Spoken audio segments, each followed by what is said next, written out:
মমতা বন্দ্যোপাধ্যায় গতকাল বলেছিলেন পুরোটাই গিমিক, বিজেপির চমক, এবং চমক দিয়ে আসলে রাজ্যে নতুন করে রাজনৈতিক জমি পাওয়ার চেষ্টা করছে বিজেপি। তার কারণ এই রাজ্যের বিধানসভা নির্বাচনে কয়েকদিন আগে মাত্র তারা বিপুলভাবে পরাজিত হয়েছে। অন্তত ৭৭ বা ৭৫টি আসনের হিসেবকে না রেখে মমতা বন্দ্যোপাধ্যায় নিশ্চিতভাবে রাজ্য জয়ের কথাকে মিন করতে চেয়েছিলেন। সেক্ষেত্রে বিজেপি অনেকটাই পিছিয়ে। কিন্তু মমতা বন্দ্যোপাধ্যায়ের এই গিমিক কমেন্ট অর্থাৎ গিমিক মন্তব্যের ২৪ ঘন্টার মধ্যেই কলকাতা হাইকোর্টের পক্ষ থেকে একটা নতুন অবজারভেশন পেলাম আমরা।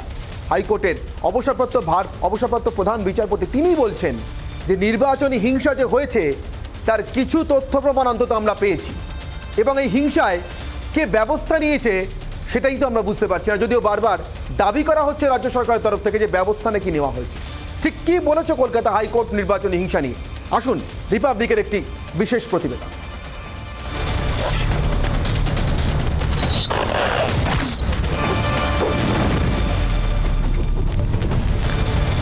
রাজ্যে ভোট পরবর্তী হিংসা নেই, বৃহস্পতিবারই এই দাবি করেছিলেন মুখ্যমন্ত্রী। শুক্রবার ভোট পরবর্তী হিংসার প্রমাণ রয়েছে বলে জানালো কলকাতা হাইকোর্ট।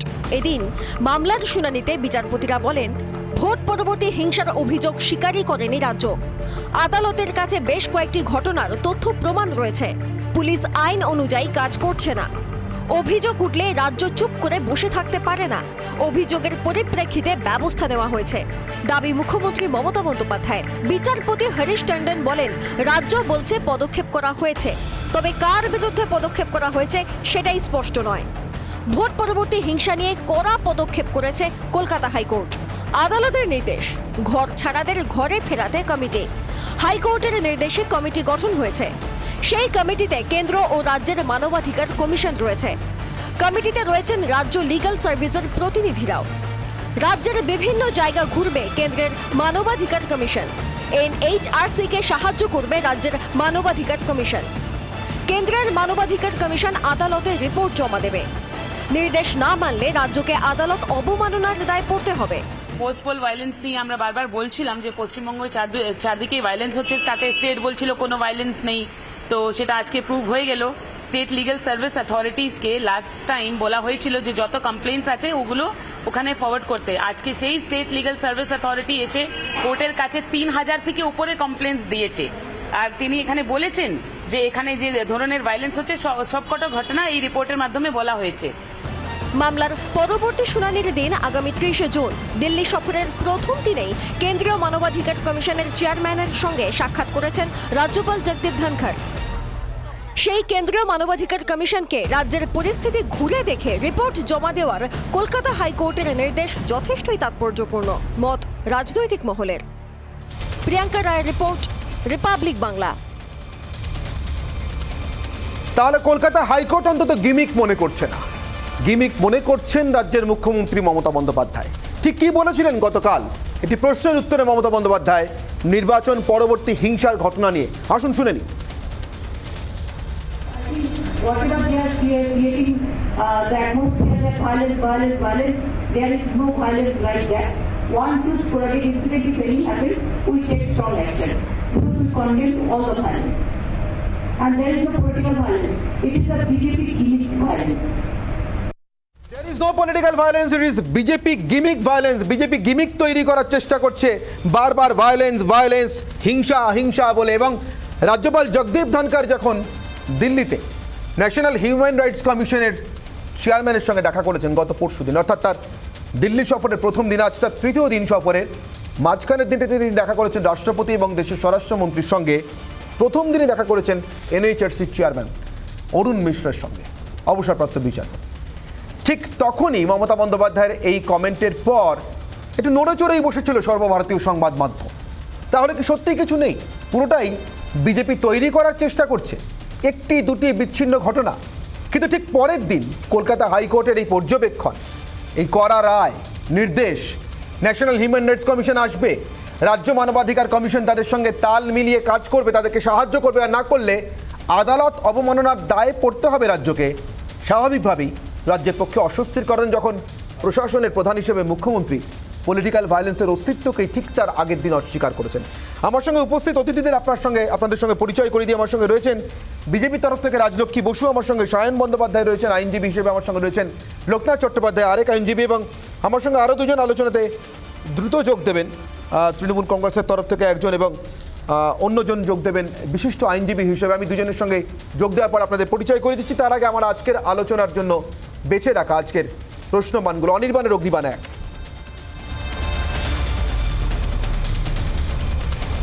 হিংসা যদি গিমিক হয় তাহলে আদালত কেন এত সিরিয়াস?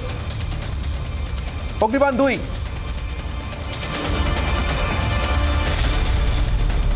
রাজ্য মানবাধিকার কমিশন কোথায়? জাতীয় মানবাধিকার কমিশনকে আদালত আসতে বললো এবং রাজ্য মানবাধিকার কমিশনকে সাহায্য করতে বললো তাদেরকে, কিন্তু এমন ঘটনাতে এর আগে আমরা বারবার দেখেছি অন্য সময় রাজ্য মানবাধিকার কমিশনকেই স্বতঃপ্রণোদিত হয়ে এগিয়ে আসতে, কিন্তু এবার তারা কোথায়? অগ্নিবাণ 3,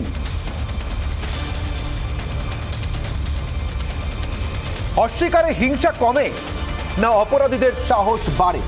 এই যে হিংসা নেই নেই নেই বলে অস্বীকার করছেন মুখ্যমন্ত্রী মমতা বন্দ্যোপাধ্যায়, এতে হিংসা কমবে, তিক্ততা কমবে যুযুধান রাজনৈতিক দলগুলোর মধ্যে, পক্ষগুলোর মধ্যে, নাকি এই অস্বীকারে অপরাধীদের সাহস আরো বাড়বে? আমি একেবারে প্রথমে আমার সঙ্গে আইনজীবী হিসেবে রয়েছেন সায়ন বন্দ্যোপাধ্যায়, আমি সায়নবাবুর কাছে যাবো। সায়নবাবু, আপনার কাছ থেকে জানতে চাইবো, কলকাতা হাইকোর্টের আজকের পর্যবেক্ষণ আর ঠিক গতকাল মমতা বন্দ্যোপাধ্যায় যাকে বিজেপি গিমিক ভায়োলেন্স বলে উড়িয়ে দিয়েছিলেন, একটি দুটি বিচ্ছিন্ন স্পোরাডিক ইনসিডেন্টস বলে, আমি তার প্রতিক্রিয়া চাইবো আপনার কাছ থেকে আজকে আদালতের পর্যবেক্ষণের পরিপ্রেক্ষিতে। দেখুন, আদালত তার পর্যবেক্ষণ দিয়েছেন, কিন্তু এখানে বিষয় হচ্ছে বিরোধী বলতে এখানে তো শুধু বিজেপি নয়, বিরোধী বলতে তার মধ্যে লেফট পড়ে, কংগ্রেস পড়ে, আইএসএফ পড়ে। গোটা ভাঙড় ক্যানিং পূর্ব জুড়ে কার্যত হাড় হিম করা সন্ত্রাস চলছে তৃণমূল কংগ্রেসের দ্বারা। গোটা সংযুক্ত মোর্চার একজন মাত্র বিধায়ক, যে একজন বিধায়ককে কেউ বাড়ি ভাড়া পর্যন্ত দিতে রাজি নয়, কারণ তাকে যদি বাড়ি ভাড়া দেওয়া হয় তাকেই কার্যত ঘর ছাড়া করে দেওয়া হবে। প্রচুর রাজনৈতিক হিংসা এ বাংলার মানুষ দেখেছেন, কিন্তু জেসিবি দিয়ে বাড়ি গুড়িয়ে দেয়া হচ্ছে, এরকম হিংসা এ বাংলার বুকে আগে কোনোদিনও কেউও দেখেনি। সুতরাং যে শুধুমাত্র বিজেপির ওপর আক্রমণ হচ্ছে বিরোধী হিসেবে, বিষয়টা এরকম নয়। হাড় হিম করা সন্ত্রাস চলছে। শুধু তাই নয়, আপনাকে বলছি, নওশাদ সিদ্দিকীর ওপর আক্রমণ সংগঠিত হয়েছে এই সময়তে। তার চাইতে বড় কথা, থানায় যখন কমপ্লেন করতে যাওয়া হচ্ছে, থানা কোন রকমের কোনো কমপ্লেন নিচ্ছে না। এটা হচ্ছে সবচাইতে সাংঘাতিক বিষয়, থানা কোন রকমের কমপ্লেন নিচ্ছে না। এখন প্রশ্ন হচ্ছে অন্য জায়গা থেকে, দেখুন, গণতন্ত্রে বিরোধী পরিসরকে রাখতে হবে। এ রাজ্যের বুকে তৃণমূল কংগ্রেস যেমন ভাবে বিরোধী পরিসরকে শেষ করে দিতে চাইছে, ঠিক তেমন ভাবেই ত্রিপুরার বুকে বিজেপি সরকার তারাও যে বিরোধীর পরিসরকে শেষ করে দিতে চাইছে। মানিক সরকারের উপর আক্রমণ বিরোধী দলনেতা, সেই আক্রমণ গোটা দেশের মানুষ দেখেছেন। আপনি এক্ষুনি বলছিলেন যে রাজ্যের মানবাধিকার কমিশন কোথায়। আমাদের সবার মনে রয়েছে রাজ্যের মানবাধিকার কমিশনের যিনি হেড ছিলেন অশোক গাঙ্গুলি, চিফ জাস্টিস ছিলেন সুপ্রিম কোর্টের। সেই অশোক গাঙ্গুলিকে একটি মিথ্যা মামলায় ফাঁসানো হয়, যেহেতু অশোক গাঙ্গুলি মানবাধিকার কমিশন থেকে একের পর এক রাজ্য সরকারের বিরোধী স্টেপস নিচ্ছিলেন। সেখান থেকে দাঁড়িয়ে অশোক গাঙ্গুলি চলে যাওয়ার পরবর্তী সময় থেকে গোটা রাজ্য, এই যে মানবাধিকার কমিশন, গোটা রাজ্য মানবাধিকার কমিশন কার্যত ঘুঘুর বাসাতে পরিণত হয়েছে, ঘুঘুর বাসাতে। এবং আরো নির্দিষ্টভাবে বলছি, গোটা রাজ্যটা কার্যত যেভাবে রাজনৈতিক হানাহানি এবং নির্বাচনের পরবর্তী সময় থেকে রাজনৈতিক সন্ত্রাস চলছে, কিন্তু এখানে বিজেপির সবচাইতে বড় অপরাধ হচ্ছে এটাই, রাজনৈতিক সন্ত্রাসকে, রাজনৈতিক হিংসাকে এখানে বিজেপি সেখানে ধর্মের রং লাগাতে চাইছে, কমিউনাল ভায়োলেন্স হিসেবে প্রতিষ্ঠিত করতে চাইছে। আমি বিজেপির তরফ থেকে রাজলক্ষ্মী আমার সঙ্গে রয়েছেন, আপনার কাছে নিশ্চয়ই ফিরবো। অত্যন্ত গুরুতর আপনি একটা অভিযোগ করছেন, রাজনৈতিক হিংসা কিন্তু তাকে সাম্প্রদায়িক রং দেওয়ার চেষ্টা করছে বিজেপি। রাজলক্ষ্মী অভিযোগ করছেন সায়নবাবু। রাজলক্ষ্মী, আমি আসবো সায়নবাবু, রাজলক্ষ্মী উত্তর নিইনি, নিজে বলেছে। আমি আসবো সায়নবাবু, আমি উত্তর নিইনি রাজলক্ষ্মীর কাছ থেকে। রাজলক্ষ্মী প্লিজ। উনাকে থামতে বলুন অনির্বাণ, উনাকে থামতে বলুন অনির্বাণ, উনাকে থামতে বলুন। হ্যাঁ, নমস্কার জানাচ্ছি সকলকে। সেই শঙ্কা যেথায় করে না কেউ, সেইখানে হয় জাহাজ ডুবি। শঙ্কাটা কিন্তু আমরা করেছিলাম যে তৃণমূলের মতন একটি রাজনৈতিক দল যদি আবার আসে ক্ষমতায়, তো তাহলে পরে মানবাধিকার কিভাবে ভুলুণ্ঠিত হতে পারে সে শঙ্কা আমরা করেছিলাম। গিরিশচন্দ্র গুপ্ত তিনি পয়েন্ট ওয়াইজ যে কথাগুলো বলেছিলেন যে কি অবস্থাতে রাজ্য মানবাধিকার দাঁড়িয়ে রয়েছে, তিনি বলছেন যে আগস্ট মাসে একজন সুপারিনটেন্ডেন্ট অফ পুলিশকে অ্যাপয়েন্ট করা হয়েছিল এবং তিনি কোনো রকম পারমিশন ছাড়াই তিনি বেরিয়ে চলে গেলেন। তিনি বলছেন রাজ্য মানবাধিকার অফিস একটা চয়েস, অব্লিগেশন নয়। তিনি বলছেন কিছু D group staff, data entry operator এবং স্টেনিওগ্রাফার ছাড়া এবং কিছু খুচরো স্টাফ ছাড়া কেউ এখানে কাজ করছে না, কেউ নেই ইনফ্যাক্ট অ্যাডিকুয়েট অফ স্টাফ। এবং একটা শব্দবন্ধ আমি কোট অ্যান্ড কোট বলছি উনি ব্যবহার করেছিলেন, irritant sound. What is that irritant sound? বলছেন স্টাফরা পাশের ঘরে বসে ক্যারাম খেলছে। তিনি বলছেন 2020 ওই সেপ্টেম্বরের এন্ডে দাঁড়িয়ে যে 2019 ডিসেম্বরের যে অভিযোগ এখনো পর্যন্ত রেকর্ডে আনা হয়নি। এবং তিনি যে শব্দবন্ধ ব্যবহার করেছেন সেখানে তিনি বলছেন a patient on life support system. এইটা হচ্ছে রাজ্য মানবাধিকার কমিশনের চেয়ারপারসন, তিনি রাজ্য মানবাধিকার অফিস সম্বন্ধে বলেছিলেন। তাহলে আমার মনে হয় এর উপরে দাঁড়িয়ে যদি আমরা এখন কথা বলি সেটা নিশ্চয় ধর্মীয় মেরুকরণ হবে না। আমরা যদি এখন বলি যে আমাদের বিজেপি কর্মীরা ঘর ছাড়া রয়েছেন, প্রায় 3440টা মিথ্যা এফআইআর করা হয়েছে। সেই একবার রবি ঠাকুর বলেছিলেন না, পুলিশ একবার যে চারায় অল্পমাত্র দাঁত বসাই আছে সে চারায় কোনো কালে ফুল ফোটে না, ফলও ধরে না। তাই বিষয়টা কি, এখানে যখন বারবার মিথ্যে মামলা দেওয়া হচ্ছে তাই এখানে মানবাধিকার বারবার লঙ্ঘিত হচ্ছে। প্রায় 2000-এর উপর মিথ্যা মামলাতে মানুষ জড়িয়ে রয়েছে এবং যে এফআইআর গুলো, সরি আমি খালি বলতে ভুল করলাম, 3440টা এফআইআর আমরা করছি যে আমাদের কর্মীদেরকে বাঁচাবার জন্য। কান মাথা নাড়ছে না প্রশাসন, কারণ প্রশাসনের রাজনীতিকরণ হয়ে গিয়েছে এবং ভোট পরবর্তীতে মিথ্যাভাবে একদম মিথ্যা কেস দিয়ে 350 জনের উপর মানুষকে আটক করে রাখা হয়েছে। আমার একটা প্রশ্ন রাজলক্ষ্মী আপনার কাছে, কথাগুলো যদি আমরা বলি তাহলে সেটা ধর্মীয় মেরুকরণ হয়ে যাচ্ছে। রাজলক্ষ্মী এখানে আপনার কাছে আমার একটা প্রশ্ন, খালি কথা মনে করাচ্ছি না অনির্বাণ, একটা খালি সেন্টেন্স আমার খালি মনে করাই মানিক সরকার যখন আক্রমণটা হলো তখন বিপ্লব দেব মহাশয় ওনাকে অ্যাডিকুয়েট সেফটি সিকিউরিটির জন্য অফার করেছেন। কিন্তু যখন বিপ্লব দেব মহাশয় যখন বিরোধী ছিলেন তখন ওনার উপর একাধিকবার আক্রমণ হয়েছিল। মানিক সরকার, কমরেড মানিক সরকার, তিনি কবে আগে এসেছিলেন? তাই পার্থক্য ছিল, আছে এবং পার্থক্য থাকবে। আজকে আসামের দিকে তাকায়, সেখানেও কিন্তু ভারতীয় জনতা পার্টি জয়লাভ করলো, সেখানেও কিন্তু জয়লাভ করলো, কিন্তু আমি রাজলক্ষ্মী সায়ন কিছু বলছেন শুনে নিই একবার। রাজলক্ষ্মী শুনে নিই সায়ন কি বলছেন। এই পার্থক্য ছিল, আছে এবং থাকবে। রাজলক্ষ্মী একবার শুনে নিই সায়ন কি বলছেন। সায়ন প্লিজ। আরে বিরোধী রাজনীতির পরিসরে বিপ্লব দেব ছিলেন কোথায়? যা পারছেন বলে যাচ্ছেন। আপনি আজকে হিউম্যান রাইটস নিয়ে কথা বলছেন, আপনাদের বিরুদ্ধে কেন্দ্রে যে কথা বলছে তার বিরুদ্ধে ইউএপএ দিয়ে দিচ্ছেন। দিল্লি হাইকোর্ট সজোরে একটা থাপ্পড় মেরেছে, দিল্লি হাইকোর্ট সজোরে একটা থাপ্পড় মেরেছে। 24 ঘন্টা হয়নি, 24 ঘন্টা হয়নি, 24 ঘন্টা হয়নি, মুক্তি পেয়েছে আপনি কি আপনার প্রশ্ন আপনি শুনুন, যদি কোনো রাজনৈতিক দলের প্রতি মানবাধিকার কমিশন নিয়ে আপনারা কথা বলছেন। উত্তরপ্রদেশের বুকে মানবাধিকার ভুলুণ্ঠিত হচ্ছে। প্রকাশ্য দিবালোকে যারা মব লিঞ্চ করে তাদের মুখ থেকে মানবাধিকারের গল্প শুনতে দেশের মানুষ রাজি নয়। মানবাধিকার নিয়ে আপনাদের কাছে থেকে আমি রাজলক্ষ্মী সায়ন দুজনকে একটু থামাচ্ছি। এই মুহূর্তে দেবাংশু ভট্টাচার্য তৃণমূল কংগ্রেসের তরফ থেকে আমার সঙ্গে যোগ দিয়েছেন। আমি দেবাংশুর কাছে আসবো। দেবাংশু, গতকাল মুখ্যমন্ত্রী বলেছিলেন কোনো পলিটিক্যাল ভায়োলেন্স এক্সিস্ট করে না এই রাজ্যে, একটি দুটি বিচ্ছিন্ন ঘটনা ঘটেছে, স্পোরাডিক ইনসিডেন্টস, আর যেটা রয়েছে সেটা হচ্ছে বিজেপি গিমিক ভায়োলেন্স। বিরোধীদের হাতটা, বিশেষ করে বিজেপির হাতটা কি আরো শক্ত হচ্ছে না, যে রাজ্য সরকার হিংসাকে অস্বীকার করতে চাইছে?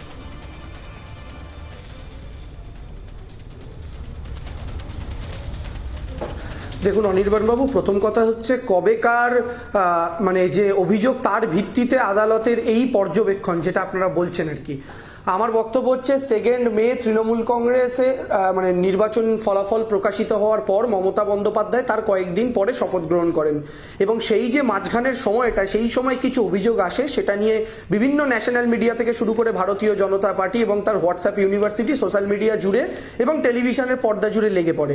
তারপরে মমতা বন্দ্যোপাধ্যায় শপথ গ্রহণ করার সময় দিন পর্যন্ত রাজ্যপাল বাবুকে এই নিয়ে রাজনীতি করতে দেখা যায় ওই পরিস্থিতিতে দাঁড়িয়ে, যেখানে আমরা প্রত্যেকে জানি যে মমতা বন্দ্যোপাধ্যায় শপথ শপথ গ্রহণ করার আগে পর্যন্ত নির্বাচন কমিশনের হাতে সমস্ত দায়িত্ব ছিল এবং মমতা বন্দ্যোপাধ্যায়ের যে সাজানো গোছানো প্রশাসন, সেই এসপি থেকে শুরু করে প্রত্যেককে ভোটের সময় সরিয়ে দেওয়া হয়েছিল, সেটা মমতা বন্দ্যোপাধ্যায় শপথ নেওয়ার আগে পর্যন্ত তাদেরকে আর নিজের মতো জায়গায় ফেরাতে পারেননি। যে সেটআপটা নিয়ে তিনি 10 বছর ধরে সরকার চালিয়েছেন বা তিনি তার মতো করে সরকার চালিয়েছেন, যেভাবে তিনি রাজ্যটাকে ঠান্ডা করেছেন, জঙ্গলমহল থেকে পাহাড়কে ঠান্ডা করেছেন, মানুষ দেখতে পেয়েছে।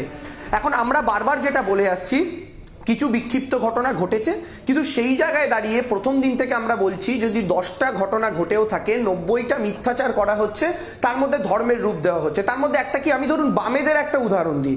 নির্বাচনের ফলাফল প্রকাশের দিন বলা হলো চোপড়া না কোথায় উত্তরবঙ্গে, সেখানে নাকি সিপিএম এর পার্টি অফিস জ্বালিয়ে দেওয়া হয়েছে। সোশ্যাল মিডিয়া জুড়ে এই নিয়ে হই হই হলো। তারপর সিপিএম এরই কিছু লোকাল নেতারা পোস্ট করে বললো না, চোপড়ায় আমাদের কোনো পার্টি অফিস জ্বালানো হয়নি, এটা মিথ্যাচার হচ্ছে। অথচ এই নিয়ে আমরা দেখলাম দীপশিতা থেকে শুরু করে সিপিএম এর বড় বড় যুব নেতা নেত্রীরা ওই নিয়ে পর্যন্ত পোস্ট করলেন, অথচ ওখানকার নেতারা ফেসবুকে লিখে বললেন এরকম কোনো ঘটনা ঘটেনি। বিজেপির ক্ষেত্রে আমরা এরকম দেখলাম কিছু কিছু মানুষকে টেনে নিয়ে গিয়ে আসামে রাখা হলো এবং আসামের সংবাদ মাধ্যমের মাধ্যমে, ন্যাশনাল মিডিয়ার মাধ্যমে বলা হলো দেখুন তারা বাংলা ছেড়ে পালিয়েছে। অনির্বাণ বাবু, আপনি আমায় বলুন তো, দিনের পর দিন দিলীপ বাবুরা বলে গিয়েছেন মারবো, কাটবো, পুঁতে দেবো, দিনের পর দিন দিলীপ বাবুরা বলে এসছেন অনাথ করে দেবো, বাড়িতে বউ বাচ্চা থাকবে কিন্তু স্বামী থাকবে না, লাল ডায়েরিতে নাম উঠে যাচ্ছে, বুকের মাঝখানে গুলি মারবো, সায়ন্তন বসু বলছেন। এই সমস্ত বক্তব্যগুলোর মাঝখানে গ্রামে গ্রামে যে বিভীষিকা তৈরি হয়েছিল সাধারণ মানুষের মধ্যে, আজকে এলাকার বিজেপি কর্মীদের তো দিলীপ বাবুরা একদম গাছের তলায় তুলে দিয়ে মই কেড়ে নিয়ে পালিয়ে গেছেন ভোটের ফলাফলের পর। আজকে সেই এলাকার কর্মীরা যারা দিলীপ বাবুদের এরকম উত্তপ্ত ভাষণ শুনে গ্রামে গ্রামে বুথে বুথে সেসব ভাষণ দিয়েছেন, তারা যদি ভোটের ফলাফল দেখে নিজেদের ইনসিকিউর মনে করে নিজেরা গ্রামের বাইরে পালিয়ে গিয়ে অন্য কোথাও গিয়ে লুকিয়ে থাকেন, তার দায়িত্ব সরকার নিতে পারে না। তারা বলেছেন তারা ভয় পাচ্ছেন যে আমি গ্রামের মানুষদের এতদিন ভয় দেখিয়েছি, এখন গ্রামের সামনে মুখ দেখাবো কি করে? আপনার পয়েন্টগুলো ক্লিয়ার হয়েছে দেবাংশু, দেবাংশু আপনার পয়েন্টগুলো ক্লিয়ার হয়েছে। আমি এবার 1 মিনিট করে উত্তর দেওয়ার সুযোগ দিই রাজলক্ষ্মী এবং সায়নকে। আমি আবার আপনার কাছে ফিরবো। দেবাংশু, আপনার পয়েন্টগুলো ক্লিয়ার হয়েছে। আপাতত আপনি যে অভিযোগগুলো সামনে রাখছেন তার ভিত্তিতে আমি 1 মিনিট করে সুযোগ দেবো রাজলক্ষ্মী এবং সায়নকে। প্রথমে রাজলক্ষ্মী, প্লিজ 1 মিনিটের মধ্যে।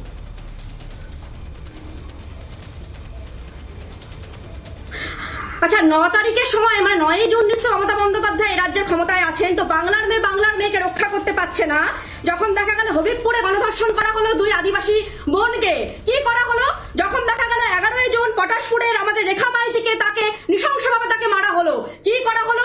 10ই জুন দেখতে পাওয়া গেল যখন কেয়া রাজবংশী একজন নাবালিকা, তাকে নৃশংসভাবে মারা হলো, তিনি হসপিটালাইজ, কি করা হলো? তখন তো মমতা বন্দ্যোপাধ্যায় আছেন, বাংলার গর্ব, বাংলার মেয়েকে তিনি দেখলেন না। আচ্ছা, কি করা হলো 7ই জুন যখন ব্যারাকপুরেতে জয় যাদবকে নৃশংসভাবে হত্যা করা হলো? আচ্ছা, কি করা হলো 8ই জুন যখন লিলুয়ায় প্রকাশ্যে সাব ইন্সপেক্টরকে গুলি করা হলো, সুমন ঘোষ সাব ইন্সপেক্টরকে?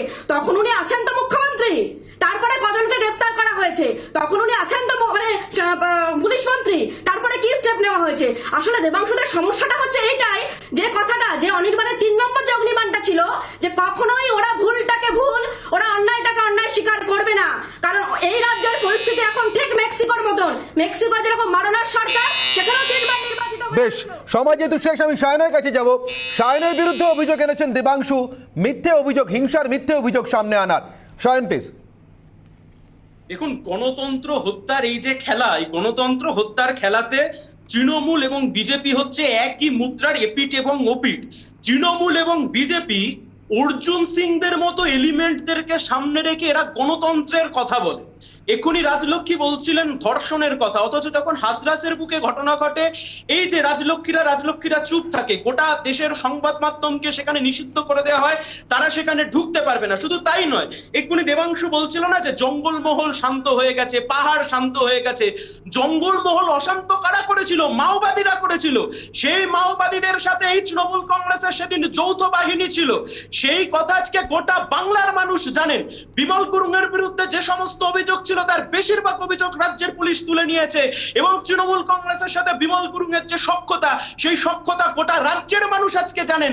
বিভিন্ন মাওবাদী নেতারা আজকে জঙ্গলমহলের বুকে তৃণমূল কংগ্রেসের নেতা, শুধু তাই নয়, ছত্রধর মাহাতো, আপনি একবারের দিকে তাকান, ছত্রধর মাহাতো আজকে কাদের সাথে আমার সময় যেহেতু এক মিনিট সময় যেহেতু শেষ, আমি এক মিনিট সময় যেহেতু শেষ সায়নের, আমি দেবাংশুর কাছে যাবো একটা নির্দিষ্ট প্রশ্ন নিয়ে। দেবাংশু, আপনাকে আমি 1 মিনিট সময় দিচ্ছি।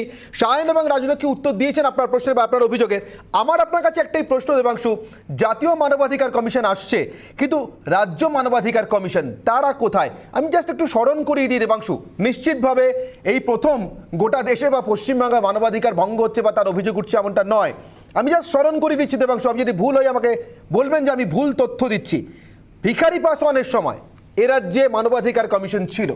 মমতা বন্দ্যোপাধ্যায়ের এই উত্তুঙ্গ আন্দোলনের মধ্যেও মানবাধিকার কমিশন দলীয় মদতপুষ্ট, রাজনৈতিক মদতপুষ্ট, এক পেশে এমন কোনো অভিযোগ মমতা বন্দ্যোপাধ্যায়কে আমি করতে শুনিনি। 1, 2, পশ্চিম মেদিনীপুরের প্রাক্তন পুলিশ সুপার, তখন মেদিনীপুর অবিভক্ত, গৌরব দত্ত, নিশ্চয়ই মনে আছে, কিছুদিন আগে আত্মহত্যা করেছেন, কয়েক বছর আগে। তার বিরুদ্ধে গুরুতর মানবাধিকার ভঙ্গের অভিযোগ উঠেছিল।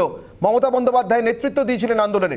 মানবাধিকার কমিশন কিন্তু অভিযোগ ফেলে রাখেনি, গৌরব দত্তের শাস্তি হয়েছিল, শেষমেশ অবসরকালীন জীবনেও সেই শাস্তির ফল তাকে ভোগ করতে হয়েছে, তার পেশাদারী জীবনের শাস্তির ফল। আমার প্রশ্ন দেবাংশু, এই রাজ্যের মানবাধিকার কমিশন কোথায়?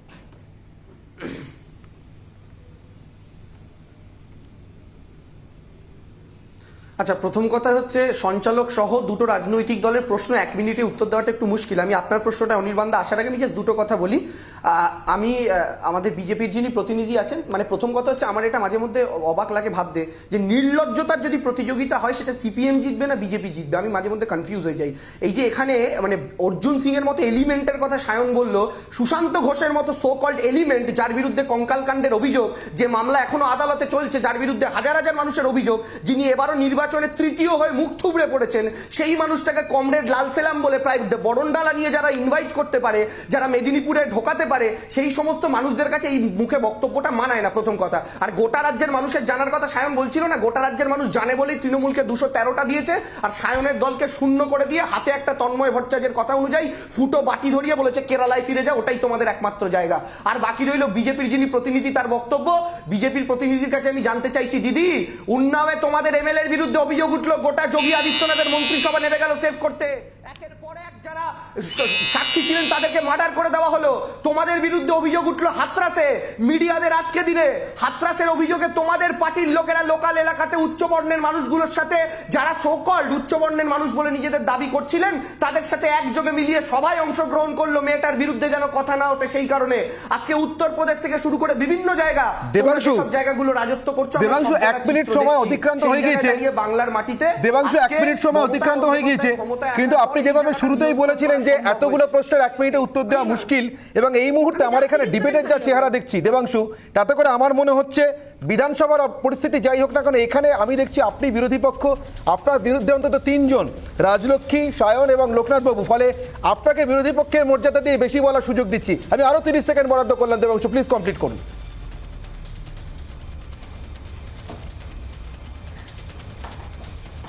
হ্যাঁ, একদম। এবার আপনি যে প্রশ্নটা করলেন রাজ্য মানবাধিকার কমিশনের কথা, দেখুন মানবাধিকার কমিশন কিন্তু তার মতো করে কাজ করছে। মানবাধিকার কমিশন তার মতো করে কাজ করছে, এবং আমি কদিন আগেও কোথায় একটা পড়ছিলাম, কোন একটা ব্যাপার নিয়ে তারা কিছু একটা কাজ করছেন, সম্ভবত এই ডিটেলসটা আমি এখনই বলতে পারবো না। মানবাধিকার কমিশন তার মতো করে কাজ করছেন, যেখানে দেখুন প্রথম কথা হচ্ছে মমতা বন্দ্যোপাধ্যায় ক্ষমতায় আসার পরই শক্ত হাতে এই ব্যাপারটাকে দমন করেছিলেন, যেখানে অভিযোগ এসেছিল তাও বিক্ষিপ্ত, মমতা বন্দ্যোপাধ্যায় শপথ গ্রহণ করার আগে পর্যন্ত। আপনারা দেখেছেন যখন নির্বাচন চলছে সেই সময় দাঁড়িয়ে নির্বাচন কমিশনের তরফ থেকে প্রত্যেকটা যে মমতা বন্দ্যোপাধ্যায় যাদেরকে যেখানে বসিয়েছিলেন নির্দিষ্ট এলাকাকে নিয়ন্ত্রণে রাখার জন্য, সেগুলোকে তারা প্রত্যেকে নিজেদের মতো করে পারমুটেশন কম্বিনেশন করে চেঞ্জ করে দিলেন, বিজেপির কথা অনুযায়ী কিনা আমরা জানি না। তার পরবর্তীকালে আমরা দেখতে পেলাম সমস্ত জায়গায় এইরকম ঘটনা ঘটলো, শীতলকুচির মতো ঘটনা ঘটলো, এবং নির্বাচন কমিশনের অধীনে থাকাকালীন আমরা দেখতে পেলাম রেজাল্ট ঘোষণার দিন থেকে মমতা বন্দ্যোপাধ্যায় শপথ গ্রহণ পর্যন্ত যে ঘটনা নিয়ে সারা দেশ জুড়ে আলোচনা হলো। তারপরে মমতা বন্দ্যোপাধ্যায় ক্ষমতায় আসার পর তিনি তার পুলিশ প্রশাসনকে তার নেতৃত্বে অ্যাক্টিভ করে যেভাবে বাংলার পরিস্থিতিকে কন্ট্রোলে আনতে পেরেছেন তা অবশ্যই সাধুবাদযোগ্য। কিন্তু আমার প্রশ্ন, ফেক নিউজ গুলো ছড়ানো হচ্ছে কেন বলুন তো? আমার বিরোধীদের কাছে একটা ছোট্ট প্রশ্ন, যদি সত্যি 2-1টা এরকম বিচ্ছিন্ন ঘটনা ঘটেও থাকে, আপনারা কি মনে করেন না এই ফেক নিউজ গুলোর চাপে পড়ে আসল ঘটনাগুলো হারিয়ে যাচ্ছে? কেন ফেক নিউজ ছড়াচ্ছেন? কেন বামেরা বলছে চোপড়ায় তাদের ফেক নিউজের চাপে পড়ে আসল খবর হারিয়ে যাচ্ছে, আসল খবরের গুরুত্ব কমে যাবে? আমি রাজলক্ষ্মী হাত তুলছেন, কিন্তু রাজলক্ষ্মীর কাছে না, রাজলক্ষ্মী আমি লোকনাথ বাবুকে বলার সুযোগ দিতে চাই। লোকনাথ বাবু এখনো বলার সুযোগ পাননি। লোকনাথ বাবু প্লিজ, সত্যি কি ফেক নিউজের মাঝে পড়ে ফেক নিউজের ভিড়ের মধ্যে আসল হিংসার খবর হারিয়ে যাচ্ছে বা হারিয়ে যেতে পারে এমন শঙ্কা তৈরি হয়েছে? বিরোধীরা অনেক অনেক খবরই দিচ্ছেন, অনেক খবরই সামনে আনছেন যা প্রকৃত নয়। কি মনে হয় লোকনাথ বাবু আপনার? না, প্রথমে বলে রাখি, কলকাতা হাইকোর্ট এই অর্ডারটাকে শুনানি করছেন 2 মের হিংসের পর থেকে। প্রায় 1 মাসের ওপর কলকাতা হাইকোর্ট একটা বাঞ্চ অফ জনস্বার্থ মামলা শুনানি করছেন। তার পশ্চিমবঙ্গের বুকে একটা ভয়াবহ পরিস্থিতি যেরকম আমরা দেখছি, 41খানা মানুষকে মার্ডার করা হলো নির্বাচনের পর থেকে, মানে 2রা মের ফল ঘোষণার পর থেকে 41খানা মানুষ মার্ডার করা হলো, যার মধ্যে একজন হচ্ছেন তিনি অভিষেক বন্দ্যোপাধ্যায়কে চর মেরেছিলেন। তার ক্ষতবিক্ষত বিকৃত বডি কিন্তু পাওয়া গেছে। আজকে কিন্তু আমরা দেখছি পশ্চিমবঙ্গের বুকে মহিলা, তফসিলি জাতি, তফসিলি উপজাতি, জনজাতি, তাদের ওপর বিশেষ করে বেশি সন্ত্রাস হচ্ছে।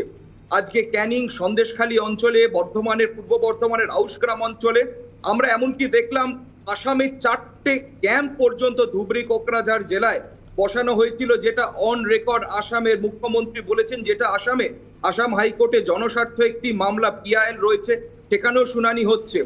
তাই আমরা সুপ্রিম কোর্টে দেখলাম যে সুপ্রিম কোর্টে একজন নাবালিকা বললেন যে তাকে কিভাবে ধর্ষণ করা হচ্ছে, আরেকজন বললেন যে তার ছোট শিশুর সামনে তাকে ধর্ষণ করা হয়েছে।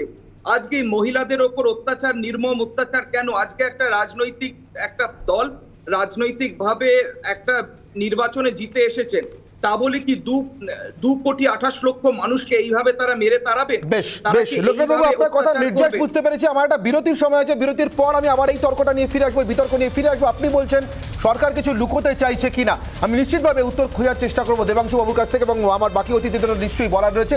একটা বিরতির সময় রয়েছে, বিরতির পর অবশ্যই আজকে অনির্বাণের অগ্নিবাণের ব্রহ্মাস্ত্র অর্থাৎ মূল প্রশ্ন থাকবে, আর এই বিতর্ক জিয়ে থাকবে। তারা অনির্বাণের অগ্নিবাণে ফিরে এলাম আবারও বিতর্কে। আমি সরাসরি চলে যাব দেবাংশুর কাছে। দেবাংশু ভট্টাচার্য তৃণমূল কংগ্রেসের তরফ থেকে রয়েছেন আমার সঙ্গে। দেবাংশু, লোকনাথ বাবুর মতো আইনজীবীদের ব্যাখ্যা বা অভিযোগ যে রাজ্য সরকার কিছু লুকোতে চাইছে, আপনি যখন একদিকে বলছেন ফেক নিউজের কথা, তখন লোকনাথ বাবুরা বলছেন যে ফেক নিউজ না, আসলে সরকার লুকোতে চাইছে।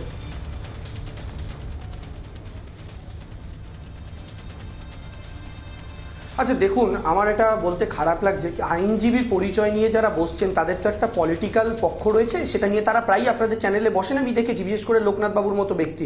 তো তিনি যদি তার অ্যালাইনমেন্টটার সাথে সমর্থক হিসেবে লিখে দিয়ে আর আইনজীবী হিসাবে বলেন, তাহলে খুব ভালো হয়। একটু নিরপেক্ষ বিশ্লেষণ তো মানুষ টিভির সামনে আশা করে যখন আপনি আইনজীবী পরিচয়টা নিয়ে বসছেন, প্রথম কথা। দ্বিতীয় কথাটা হচ্ছে যে কথাটা এখানে বলা হচ্ছে, দেখুন আমরা প্রথম থেকে বলে আসছি যে কোনো জায়গায় যদি কোনো ঘটনা ঘটেও থাকে, সেই ঘটনাটা বিচ্ছিন্ন ঘটনা।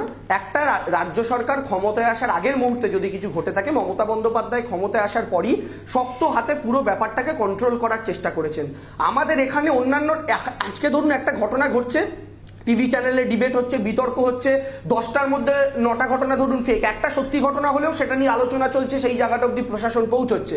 কিন্তু আপনি বলুন তো আজকে উত্তরপ্রদেশে, সেখানে না কোনো মিডিয়ার আলোচনা করার স্বাধীনতা রয়েছে। কয়েকদিন আগেই একটা ন্যাশনাল মিডিয়ার প্রতিনিধি, একটা বড় চ্যানেলের প্রতিনিধিকে উত্তরপ্রদেশে খুন করে দেওয়া হলো শুধুমাত্র কথা বলার জন্য রাজ্য সরকারের বিরুদ্ধে, সেখানকার যোগী সরকারের বিরুদ্ধে। আমরা দেখলাম সেখানে দিনের পর দিন ঘটনা ঘটে যায়, সংবাদ মাধ্যমকে ব্যারিকেড করে রেখে দেয়, ঢুকতেই দেওয়া হয় না। সেখানকার তো ঘটনাগুলোই মানুষ জানতে পারেন। এখানে দিদি এখানে নিজে একজন মহিলা হয়ে এখানে দাঁড়িয়ে এসে কি করে এই কথাগুলো এত উঁচু গলাতে বলতে পারেন, আমি জানি না। একেই বোধহয় চোরের মায়ের বড় গলা বলে কিনা, এই তত্ত্বের জন্যই এই বাগধারাটা এসেছিল কিনা আমি জানি না। আমরা এইটুকু বলতে পারি, আমরা বদ্ধপরিকর। সরকার, মানুষ আমাদের 213টা আসন দিয়ে ক্ষমতায় বসিয়েছেন, 292টার মধ্যে 2টোই ভোট হয়নি। মানুষ আমাদের 48% ভোট দিয়েছেন। আমরা আপনার অভিযোগগুলোকে সামনে রেখে আমি রাজলক্ষ্মীর কাছে যাবো। রাজলক্ষ্মী ইতিমধ্যে হাত তুলেছেন, কিন্তু তার আগে আমার আজকের অনির্বাণের অগ্নিবাণের ব্রহ্মাস্ত্র। রাজ্যপাল আছেন, আদালত আছে, কিন্তু হিংসা থামাতে রাজ্য কোথায়? প্রশ্ন উঠছে। তার কারণ প্রথমে রাজ্যপাল সফর শুরু করেন সন্ত্রাসের অভিযোগে, আজকে আদালত বলল, কিন্তু রাজ্য সরকারকে কি দেখা যাচ্ছে যতটা দেখার এক্সপেকটেশন ছিল, যতখানি দেখতে পাওয়ার কথা? এই প্রশ্ন নিয়ে আসবো আমার অতিথিদের কাছে, কিন্তু তার আগে রাজলক্ষ্মী হাত তুলেছেন দেবাংশু বাবুর অভিযোগের ভিত্তিতে। আমি রাজলক্ষ্মীর কাছে যাবো। রাজলক্ষ্মী, আপনার উত্তর। অনির্বাণ দেবাংশু অনেকগুলো কথা বললো। প্রথম আমি এখানে মনে করাচ্ছি 2018 পঞ্চায়েত নির্বাচনের পরে যখন সাংবাদিক আনন্দ মণ্ডলকে প্রচন্ডভাবে মারা হয়েছিল, অর্ধমৃত অবস্থা ফেলে রাখা হয়েছিল, সেটা কিন্তু তৃণমূলের দুষ্কৃতীরা করেছিল, সংবাদ মাধ্যমে প্রকাশিত। ও কি বলতে পারবে উত্তরপ্রদেশের যে ঘটনা সেটা কোথায় কোন বিজেপি তার সাথে জড়িত আছে? ওর মন গড়া, নাম্বার 1। নাম্বার 2, খালি মনে করাই, এ রাজ্যের বিধানসভায়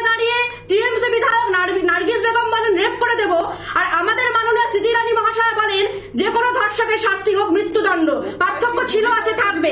যখন হাতরাসের মতন একটি জঘন্য ঘটনা ঘটলো তখন কেউ সেভ করতে যায়নি, ছোটখাটো ঘটনা বলেনি। দুদিনের মধ্যে 5 জন পুলিশ অফিসারকে সাসপেন্ড করা হয়েছিল এবং এসআইটি বসানো হয়েছিল। মানে পার্থক্যটা হচ্ছে এইখানে। কি বলছো? হাতরাসের পর সেভ করতে যায়নি, আধিকারিকরা ফোন করে পরিবারকে থ্রেট দিয়েছে, শুধরে যান, পরে সংবাদ মাধ্যম থাকবে না। দেবাংশু শেষ করে নিক, দেবাংশু রাজলক্ষ্মী শেষ করে নিন।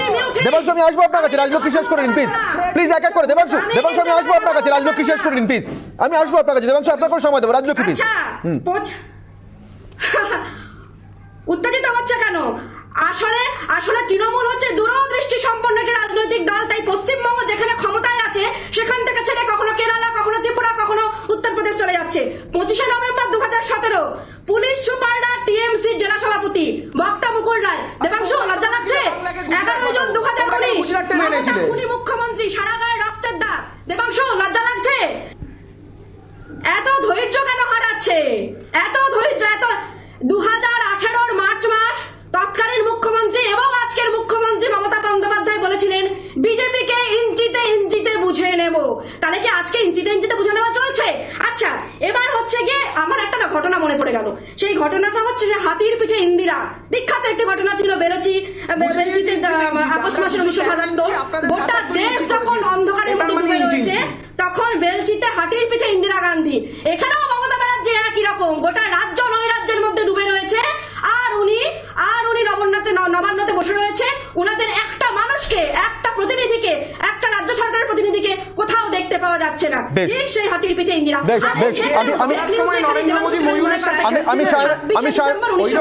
আমি শায়নের কাছে যাই, রাজলক্ষ্মী শায়নের হাত তুলছেন, আমি শায়নের কাছে যাই, শেষ দিকে এগোচ্ছি, সবাইকে সময় দিতে হবে। শায়ন প্লিজ।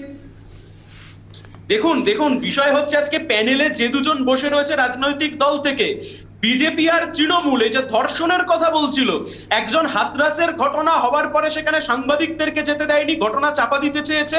আরেকজন মুখ্যমন্ত্রী, মহিলা মুখ্যমন্ত্রী, পার্ক স্ট্রিটের ঘটনার পরে সাজানো ঘটনা বলেছিলেন। সুতরাং এনারা মুদ্রার এপিট এবং ওপিট, এবং আরো নির্দিষ্টভাবে আপনাদেরকে বলছি, শুধু অর্জুন সিং নয়, এই যে বলছিলেন না সুশান্ত ঘোষের কথা, আব্দুল রাজ্জাক বিরুদ্ধে একই অভিযোগ করতো দেবাংশু দল, সেই আব্দুল রাজ্জাক তৃণমূল কংগ্রেসের মন্ত্রী ছিল। সুতরাং দুকান কাটার দল, তৃণমূল হোক আর বিজেপি, এরা দুকান কাটার দল। যাকে ধর্ষণ ড্রাগ বলা হতো, নির্লজ্জের মতো কথা বলা যাচ্ছে, বিধানসভাতে শুনতে এসে আমাকে একবার লোকনাথ বাবুর কাছে যেতে হবে, আমাকে একবার লোকনাথ বাবুর কাছে যেতে হবে। আমি আসবো একবার লোকনাথ বাবুর কাছে যাবো, একবার লোকনাথ বাবুর কাছে যাবো প্লিজ। আমি একবার লোকনাথ বাবুর কাছে যাবো, শায়ন আমি শুনেছি, আমি একবার লোকনাথ বাবুর কাছে যাবো। লোকনাথ বাবু আমার আপনার কাছে প্রশ্ন, এই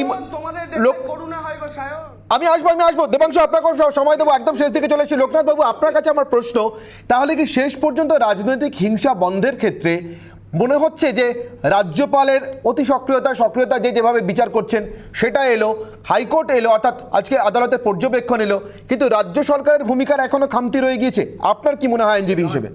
রাজ্য সরকারে আমাদের ভারতবর্ষের সংবিধান অনুযায়ী আমাদের ভারতবর্ষ পরিচালিত হওয়া দরকার রুল অফ ল দিয়ে, আইন শৃঙ্খলা একটা ব্যবস্থাও রয়েছে। পশ্চিমবঙ্গের বুকে আমরা যেটা দেখলাম আদালতের, আমি কিন্তু দেবাংশুর কথার উত্তর দিতে গেলে আদালতের পক্ষে যদি কথা বলি, আদালতের পক্ষে আদালতের রায়টাকে যদি আমরা দেখি, আদালতের ভাষাটাকে যদি আমরা দেখি, এতদিন পরে আদালত কিন্তু সকলকে শুনে একটা সিদ্ধান্তে পৌঁছলেন যে পশ্চিমবঙ্গের বুকে ভয়াবহ কি অবস্থা। তাহলে সত্যি পশ্চিমবঙ্গের বুকে আমরা যেটা বলি লেজিসলেচার এক্সিকিউটিভ ফেল করে গেছে। আমরা দেখছি যে বহু ক্ষেত্রে মিডিয়াতে রিপোর্ট হচ্ছে না। আজকে তিলজলার ঘটনা গিয়ে কভার করতে গিয়ে 24 ঘন্টার যিনি ছিলেন সাংবাদিক, তাকে কিভাবে চোখে আক্রমণ করে 24 আওয়ার্স টিভি বলে। তারপরে আমরা দেখছি মিডিয়া কিন্তু বারবার এই ঘটনাগুলো কভার করছে না, এমনকি পুলিশ এফআইআর পর্যন্ত নিচ্ছেন না, কমপ্লেন পর্যন্ত নিচ্ছেন না। আজকে আদালতের সামনে হলফনামা করে এতগুলো ব্যক্তি বলেছেন যে আমরা ঘরে ফিরতে চাই।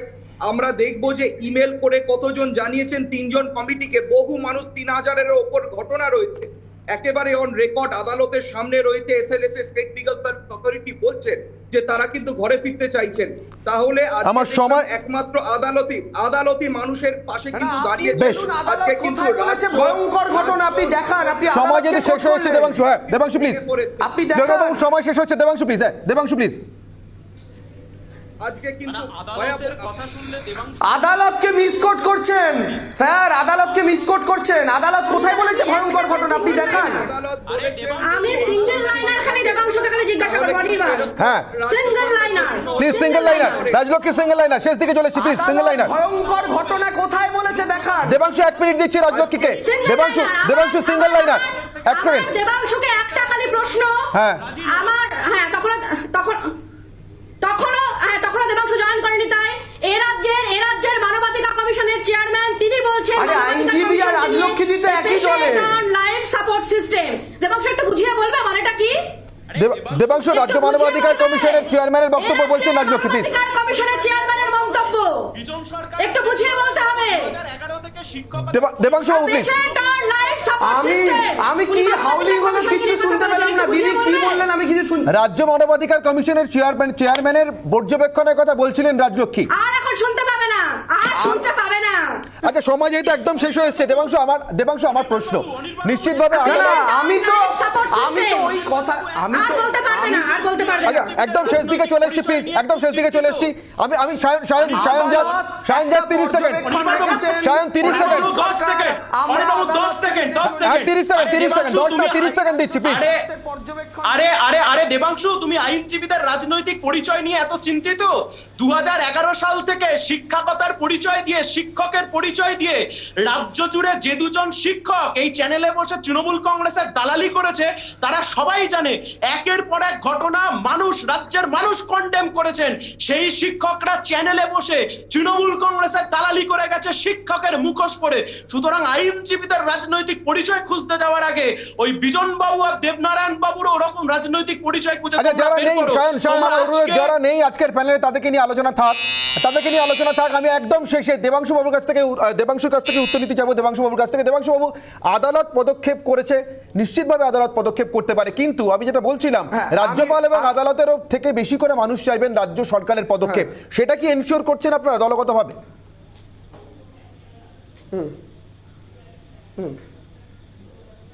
প্রথম কথা হচ্ছে সিপিএম এর আইনজীবী বিজেপির আইনজীবীকে ডিফেন্ড করছেন। আমি জানি না মাঝখানে বিকাশ বাবু কোনো একটা জায়গায় বসে সেটিংটা করছেন কিনা, যেভাবে তিনি অর্জুন সিং সিং এর মামলা লড়েন আর কি বিকাশ বাবু, আবার কংগ্রেসি গুন্ডা বলেন। যাই হোক পরের কথা, মায়া হয় সত্যি সিপিএম কে দেখলে। আমার বক্তব্যটা হচ্ছে রাজ্য সরকার শান্তি শৃঙ্খলা বজায় রাখতে বদ্ধপরিকর। 11 সালে ক্ষমতায় আসার পর থেকে আমরা সেটা করতে পেরেছি বলেই মানুষ প্রত্যেকটা নির্বাচনে আমাদেরকে দুহাত তুলে সমর্থন জানিয়েছেন, কারণ মানুষ শান্তি শৃঙ্খলা টিভি দেখে অনুভব করেন না, তার পাশের পরিস্থিতি দেখে অনুভব করেন। এক্স্যাক্টলি দেবাংশু, আমরা চাইবো মানুষ, মতামত দিয়েছেন, আমরা চাইবো দেবাংশু মানুষ তার পরিপার্শ্ব দেখেই শান্তি শৃঙ্খলা অনুভব করতে পারুন। কলকাতা হাইকোর্টে 30শে জুন পরবর্তী মামলার শুনানি, ততদিনে যেন অন্তত রাজ্য সরকারও হলফনামা দিয়ে এবং যারা গিয়েছেন, যারা আবেদন জানিয়েছেন আদালতের কাছে, তারাও যেন বলতে পারেন যে আবেদন নিয়ে আমরা এসেছিলাম তার অনেকটাই এখনো পর্যন্ত সমাধান হয়েছে, অর্থাৎ অনেকেই ঘরে ফিরতে পেরেছেন, হিংসার অবসান হয়েছে বা হিংসা অন্তত কিছুটা কমেছে।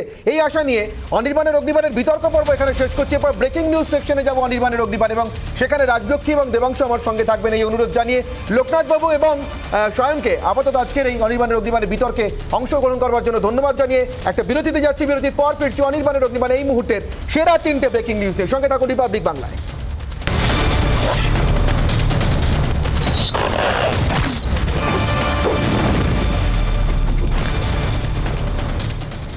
এই মুহূর্তে অনির্বাণে সেরা 3টে ব্রেকিং নিউজ নিয়ে আপনাদের কাছে ফিরে আসবো বলেছিলাম। সেই সেরা 3টে ব্রেকিং নিউজের প্রথমটাতে যাচ্ছি। 5-এর বদলে 50 আজকেই মমতা বন্দ্যোপাধ্যায় সহ 5 জন তৃণমূল প্রার্থী কলকাতা হাইকোর্টে শরণাপন্ন হয়েছেন নির্বাচনের ফলের পুনর্গণনার দাবিতে। আর ঠিক তখনই বিজেপির তরফ থেকে পাল্টা সিদ্ধান্ত, 50টি কম মার্জিনে হেরে যাওয়া আসনের জন্য পুনর্গণনা চেয়ে তারা আদালতের দ্বারস্থ হবেন। আমি সরাসরি চলে যাব আমাদের প্রতিনিধি প্রিয়াঙ্কার কাছে। প্রিয়াঙ্কা, যদি বিস্তারিত জানাও।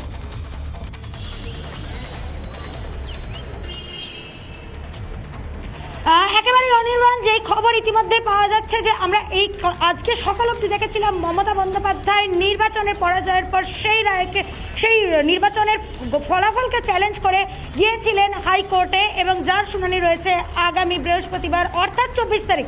তার পরবর্তীকালে বেশ কিছু খবর আসতে শুরু করে। শুধুমাত্র নন্দীগ্রাম নয়, বনগাঁ দক্ষিণ, ময়না, বলরামপুর সহ বিভিন্ন জায়গার তৃণমূল প্রার্থী যারা পরাজিত হয়েছেন তারা প্রত্যেকেই পুনর্গণনা অথবা পুনর্নির্বাচনের দাবি জানিয়েছেন।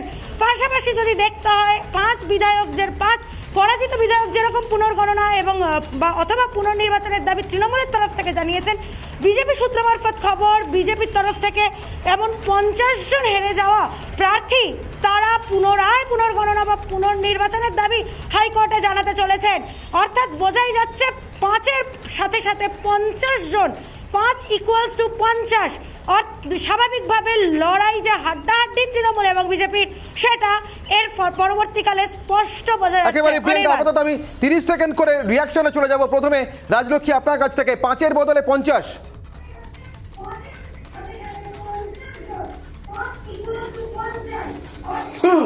অনির্বাণ, একটু মনে করতে হবে উলুবেড়িয়া তুলসীবেড়িয়াতে ভিভিপ্যাটটা কি অদ্ভুত না, ঠিক তৃণমূল নেতার বাড়িতেই পাওয়া গেছিল। একটু মনে রাখতে হবে নন্দীগ্রামে নির্বাচনের ঠিক আগের রাত্রে বিজেপি কর্মীর স্ত্রীকে ধর্ষণ করা হয়েছিল এবং তাকে মেরে ফেলার চেষ্টা করা হয়েছিল। কি অদ্ভুত ভাবে দেখতে হবে যে যে জায়গাতে বিজেপির জেতার সম্ভাবনা প্রবল ছিল, সেই প্রত্যেকটা জায়গাতে যেখানে যেখানে সংবাদ মাধ্যম কভার করতে গেছে, প্রত্যেক দিন প্রত্যেকটা ভোটের দিন সংবাদ মাধ্যম আক্রান্ত হয়েছে। সে নির্বিশেষে যে কোনো সংবাদ মাধ্যম সেখানে আক্রান্ত হয়েছে। কি অদ্ভুত বিষয় না? তো এইটা বলবে যে না এখানে গণতন্ত্র রয়েছে, এখানে সবকিছু সুন্দর নির্বিচারে। আমি 30 সেকেন্ডে দেবাংশুর প্রতিক্রিয়া নিই। দেবাংশু, 5-এর বদলে 50, অর্থাৎ কোথাও একটা নির্বাচনের শেষের পরেও যেন নির্বাচনের আবহ জিয়ে থাকছে অন্তত আদালতে।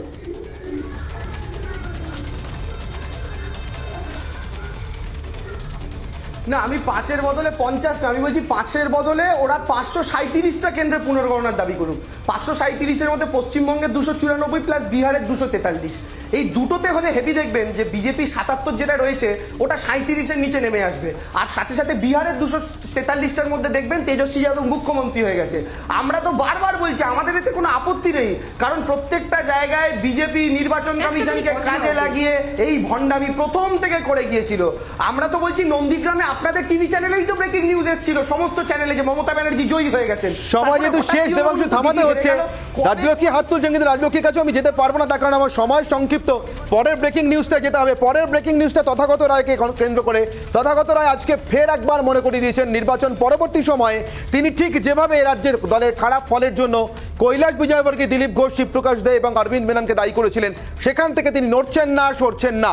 আমার সঙ্গে রয়েছেন আমাদের প্রতিনিধি শিবাশিস। শিবাশিস, কি বললেন তথাগত বাবু আজকে নতুন করে? দেখো অনির্বাণ, আজ সকালেই কিন্তু কৈলাস বিজয়বর্গীয়র নামে কলকাতায় বিভিন্ন জায়গায় পোস্টার পড়েছে। সেই পোস্টারে কিন্তু কৈলাস বিজয়বর্গীয় লেখা রয়েছে এবং ত্রিনেমসি সেটিং মাস্টার লেখা রয়েছে। এরপরই তথাগত রায় তিনি কিন্তু প্রতিক্রিয়ায় জানান যে 6ই মে তিনি টুইট করে বলেছিলেন যে কৈলাস বিজয়বর্গী, দিলীপ ঘোষ, অরবিন্দ মেনন এবং শিবপ্রকাশ এরাই কার্যত দায়ী বিজেপির পরাজয়ের জন্য। এবং আজ তিনি ফের একবার মনে করিয়ে দেন যে হ্যাঁ, এখনো তিনি এটাই মনে করেন, কারণ এরা বাঙালির ভাবাবেগ বোঝেনি, এরা বাঙালির ভাবাবেগ বোঝেননি এরা। তথাগত বাবু ঠিক কি বললেন এক্স্যাক্টলি শুনে নেবো একবার। আমি এই নির্বাচনের শোচনীয় ফলের জন্য কেডিএসএ অর্থাৎ কৈলাস, দিলীপ, শিবপ্রকাশ এবং অরবিন্দ এই একটা টিমকে দায়ী করেছিলাম। এই মে তারিখে আমি যে টুইট করেছিলাম তার যা বক্তব্য ছিল সেই বক্তব্য থেকে আমি সরছিও না এবং সেই বক্তব্যের ওপরেও আমি কিছু বলছি না, তা অতিরিক্ত কিছু বলছি না। পরবর্তী ব্রেকিং নিউজে যাব। পরবর্তী ব্রেকিং নিউজ বাংলায় চিকুনগুনিয়া এবং ডেঙ্গি মোকাবিলার ক্ষেত্রে। চিকুনগুনিয়া এবং ডেঙ্গি মোকাবিলার জন্য 2018 থেকে কেন্দ্রকে কোনো তথ্য দেয়নি রাজ্য, তাই এবছরের ফান্ড রিলিজ বন্ধ করে দেওয়া হলো, বন্ধ করে দিল ন্যাশনাল হেলথ মিশন। কথা বলবো, আমার সঙ্গে রয়েছেন আমাদের প্রতিনিধি বিট্টু। বিট্টু, জানতে চাইবো তোমার কাছ থেকে ঠিক কি বলা হয়েছে ন্যাশনাল হেলথ মিশনের তরফ থেকে? তোমাকে জানিয়ে রাখি যে 2018 সালের পর থেকে এই চিকেনগুনিয়া এবং ডেঙ্গু সংক্রান্ত যাবতীয় তথ্য কেন্দ্রের কাছে পৌঁছায়নি এবং তার জন্য একমাত্র দায় রাজ্য সরকার। রাজ্য সরকারের তরফে এখনো পর্যন্ত তুমি জানো যে 2018 সালে একের পর এক রাজ্যে চিকেনগুনিয়া এবং ডেঙ্গুর যে প্রভাব দেখা গিয়েছিল তা কিন্তু কার্যত চেপে দেওয়ার চেষ্টা করেছে রাজ্য সরকার। এরপরই দেখা যায় 2018 থেকে কেন্দ্রের কাছে যখন তথ্য পৌঁছাচ্ছে না, তখন সেই সংক্রান্ত তথ্য যখন কেন্দ্র জাতীয় হেলথ মিশন যেটা রয়েছে সেখানে যখন তারা ট্রান্সফার করতে পারছে না, সেই তথ্য কাজে একটা জটিলতা দেখা দেয় এবং সেই জটিলতার জেরেই কিন্তু মূলত এই বছরে আমরা দেখতে পাচ্ছি ডেঙ্গু এবং চিকেনগুনিয়া সংক্রান্ত। আপাতত তোমাকে ধন্যবাদ বিট্টু। আমি 30 সেকেন্ড করে রিঅ্যাকশন নেব। প্রথমে চলে যাব রাজলক্ষ্মীর কাছে। রাজলক্ষ্মী, যদি মেনেও নি তর্কের খাতিরে রাজ্য সরকার তথ্য দিতে পারেনি, তাহলেও এমন একটি এপিডেমিক আবহের মধ্যে যখন আমরা একটি অতিমারির মধ্যে রয়েছি, তখন চিকুনগুনিয়া এবং ডেঙ্গি মোকাবিলা একেবারে ফান্ড রিলিজটাকেই বন্ধ করে দেওয়া, এটা কি খুব একটা সঙ্গত সিদ্ধান্ত বলে আপনার মনে হয়?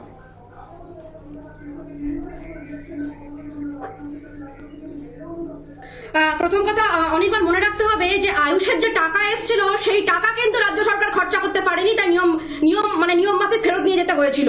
আর এর সাথে সাথে মনে করতে হবে 652 কোটি টাকা আনটাইটেড বন্ড হিসেবে অলরেডি পশ্চিমবঙ্গকে দেওয়া হয়েছে 15 ফাইন্যান্স কমিশনের হিসেব থেকে, তাই সেটা খরচা করুক না। আরেকটা খালি কথা বলবো যে দেখা গেছিল যে ডেঙ্গির টোটাল মানে ভারতে যে ডেঙ্গি হয় তার 20% শেয়ার হচ্ছে পশ্চিমবঙ্গ। মমতা বন্দ্যোপাধ্যায় বলেছিলেন ডেঙ্গির মশাগুলো নাকি বাংলাদেশ থেকে এসে কামড়ায়। আমি 30 সেকেন্ডে দেবাংশুর প্রতিক্রিয়া চাইবো। দেবাংশু প্লিজ। ডেঙ্গির মশা নাকি বাংলাদেশ দেবাংশু থেকে প্লিজ। এখানে কামড়ায়।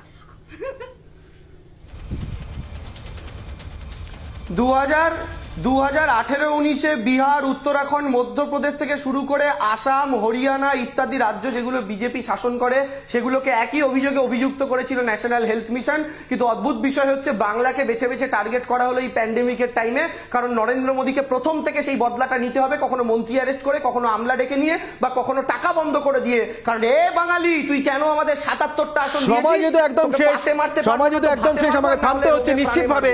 ভবিষ্যতে আরো বড় বিতর্কের ইঙ্গিত রয়ে গেল হয়তো আজকের ন্যাশনাল হেলথ মিশনের সিদ্ধান্তে। রাজলক্ষ্মী এবং দেবাংশু, অনেক ধন্যবাদ আমার সঙ্গে সময় দেওয়ার জন্য, অনির্বাণের অগ্নিবাণে এই ব্রেকিং নিউজ সেগমেন্টে আমার সঙ্গে থাকার জন্য। অনির্বাণের অগ্নিবাণ এখানেই শেষ করছি, কিন্তু এরপর আপনাদের সঙ্গে থাকছে নতুন আরেকটি বিতর্ক নিয়ে, যেখানে রাজ্যে সংযুক্ত মোর্চার একমাত্র নির্বাচিত বিধায়ক অভিযোগ করছেন তিনি ঘর ভাড়া পাচ্ছেন না। আর তা নিয়ে আপনাদের সঙ্গে থাকছে সোজাসুজি স্বর্ণালী।